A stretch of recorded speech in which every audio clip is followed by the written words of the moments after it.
Là, tu viens d'entendre une petite ligne que j'ai faite. Je vais te la faire ultra tranquillement et je vais t'expliquer qu'est-ce qu'on va faire dans cette vidéo. Je t'encourage à ne pas quitter parce que je vais te donner une petite parcelle d'un exercice que j'ai donné dans une de mes formations son et interprétation. Et c'est un exercice qui a vraiment aidé plusieurs personnes. Alors, qu'est-ce que j'ai fait? Je te le rejoue tranquillement une fois.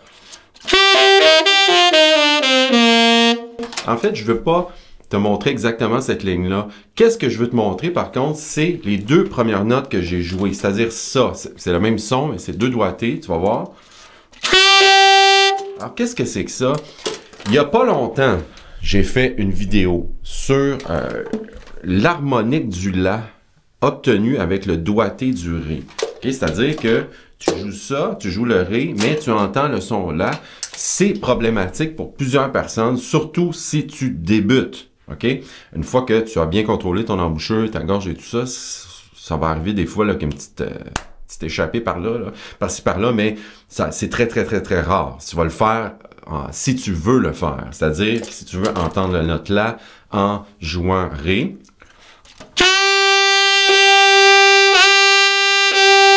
Ouais, j'ai fait La. Et ensuite, j'ai joué le doigté de Ré, mais on entend toujours le même son, c'est-à-dire la même note, mais avec un timbre différent, si tu veux. Il y a plusieurs débutants qui vont avoir ce problème-là, c'est-à-dire que quand on va jouer le Ré, parce que le Ré, c'est un changement là, avec la clé d'octave aussi, on va entendre cette fameuse harmonique du Ré, qui est la note La, ok? Là, je ne veux pas trop te perdre ici. Le but de cette vidéo, en fait, ça va te donner 3 avantages. Premièrement, ça va t'aider à arrêter de faire ça sans le vouloir. Ça va te permettre de contrôler ça, en d'autres mots. Deuxièmement, ça va te donner vraiment un bon aperçu de comment placer ta gorge quand tu vas être capable de le faire là, on demand, là, comme tu le veux, quand tu veux. Ça va te donner vraiment un aperçu pour faire les altissimos. Ça, c'est presque la même façon. En fait, je dirais que c'est 3/4 là, dans cette direction-là quand tu places ta gorge.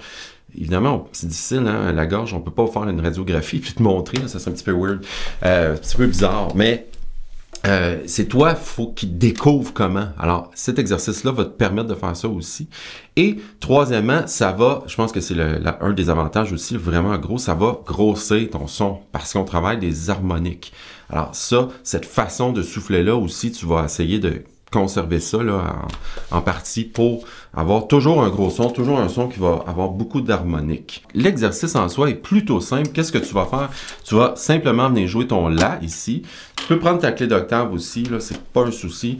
Tu prends ta clé d'octave, tu prends ton doigté de La, donc ça ici, et ensuite tu vas venir tu joues ton La pour l'entendre. Ça, c'est hyper important.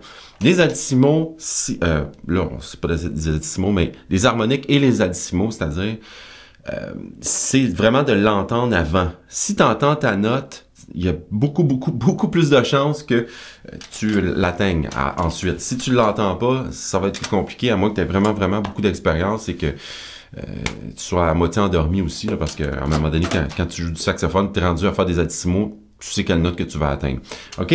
Alors, tu vas jouer ton La et ensuite tu joues ton Ré. Il faut que ça sonne comme un La, tu vois?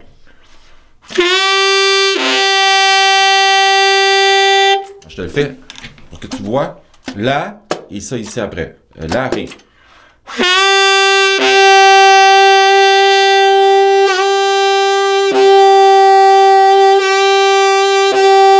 Là, je n'ai pas porté une grosse attention à avoir un gros son.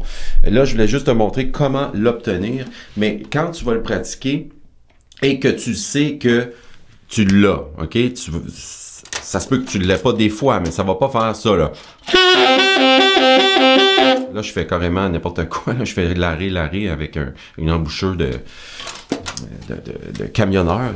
Mais quand tu l'as, quand tu le maîtrises bien, ensuite, là, quand tu vas être sur le Ré, sur l'harmonique, c'est-à-dire, là, concentre-toi à essayer d'ouvrir ta gorge, à essayer de pousser bien avec ton ventre ici pour grossir ton son. Je vais essayer de te faire un exemple. Alors, je joue mon La en premier. Ensuite, je vais aller chercher mon La harmonique. Là, quand tu fais ton La harmonique aussi, c'est-à-dire, tu vas jouer le Ré, mais tu vas entendre un La, tu peux enlever ton pouce ici. techniquement, c'est ce qu'on devrait faire. C'est ce que je vais faire ici.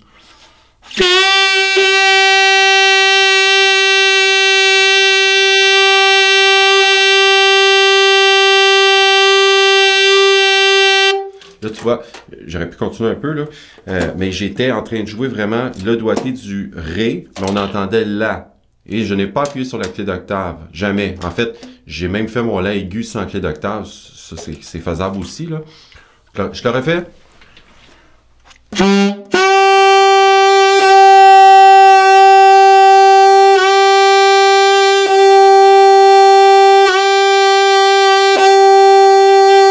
Je vais le refaire avec la clé d'octave pour te montrer que ça fonctionne aussi. Là, j'appuie sur la clé d'octave.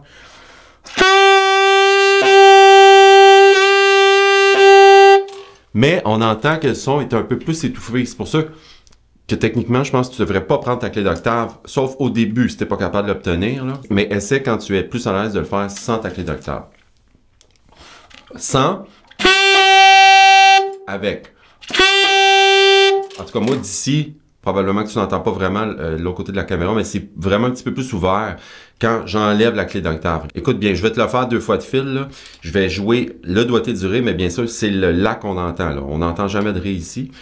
Donc, je vais le faire avec la clé d'octave et j'enlève ma clé d'octave ensuite. J'espère que tu vas entendre la différence. Avec...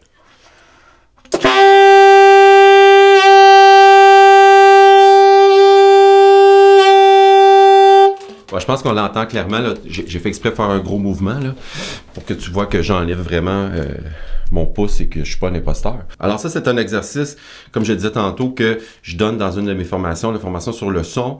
Ce n'est qu'une parcelle parce que on va beaucoup plus loin là, dans le même exercice. Et il y a vraiment beaucoup de gens qui m'ont réécrit après en me disant « Ah, ça c'était vraiment très bénéfique pour moi, pour ma sonorité et tout ça. » Donc, voilà, mais si jamais ça tente de te procurer la formation, tu sais où la trouver sur mon site yannickcodersaxophone.com. Alors, les amis, je vous conseille vraiment d'essayer ça, sans farce. Ça va vraiment grossir votre son. Et je peux dire que moi, à toutes les fois que je prends mon saxophone, surtout après une pause, je vais faire ces exercices-là, un peu plus poussés aussi des fois, comme je le disais tantôt dans ma formation son-interprétation, on va vraiment plus loin dans cet exercice. Mais là, pour l'instant, si tu veux essayer ça, il y a beaucoup de gens, moi, qui m'ont écrit en me disant que ça les avait beaucoup aidé à grossir leur son. C'est vraiment un bon exercice aussi de contrôle et encore une fois, les avantages s'arrêtent pas là.